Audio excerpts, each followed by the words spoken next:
দুপুরবেলা গরম গরম ভাতের সাথে যদি থাকে এরকম গরম গরম চিকেন কষা, তাহলে আর কিছুই লাগে না। সেটা যদি হয় আমার হাতের চিকেন কষা, আমার হাতের রান্না মানে তার স্বাদ হবে অসাধারণ। আজকের করছিলাম মাটির উনুনে রান্না। তো আমি সত্যি বলছি, রান্না একেবারে ঢ্যাঁড়স। আমি রান্না পারি না। আমার মামা আমাকে বলে বলে দিচ্ছিল কীভাবে কী রান্না করতে হয়। ছোটোবেলা থেকে সবাইকে বলেছিলাম একটু রান্না শেখাও, রান্না শেখাও। কেউ আমাকে রান্না শেখায়নি। আর এখানে ছিল অনেকটা পরিমাণে মাংস।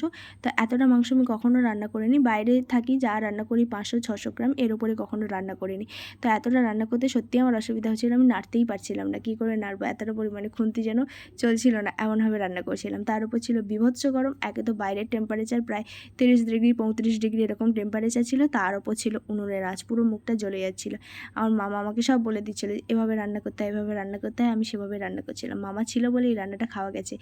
মামা আমাকে না বলে দিতে এই রান্নাটা কেউ খেতে পারতো না, কারণ আমি এক্কেবারে রান্না পারি না।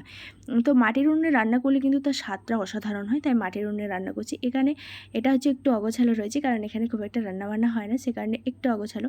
আর বাড়ির গ্যাসে রান্না করলে প্রচুর পরিমাণে গ্যাস পড়বে, সে কারণে বাড়ির গ্যাসে রান্না করা হয়নি। আর আমাদের বেশিরভাগ কিন্তু রান্না হয় উনুনেই রান্না করা হয়, কারণ আমাদের, শুধু আমাদের না, আমাদের যে বাড়ির আশেপাশে আমাদের গ্রামের মানুষজন কিন্তু সবাই প্রায় উনুনেই রান্না করে, গ্যাসে অতটা রান্না করে না, কারণ প্রচুর পরিমাণে কাঠ পাতা সব কিছু রয়েছে, সে কারণে বাইরে রান্না করা হয়। আর খুব মজাও লাগে, গরমটা লাগছে যদিও, কিন্তু মজাও লাগছে রান্না করতে।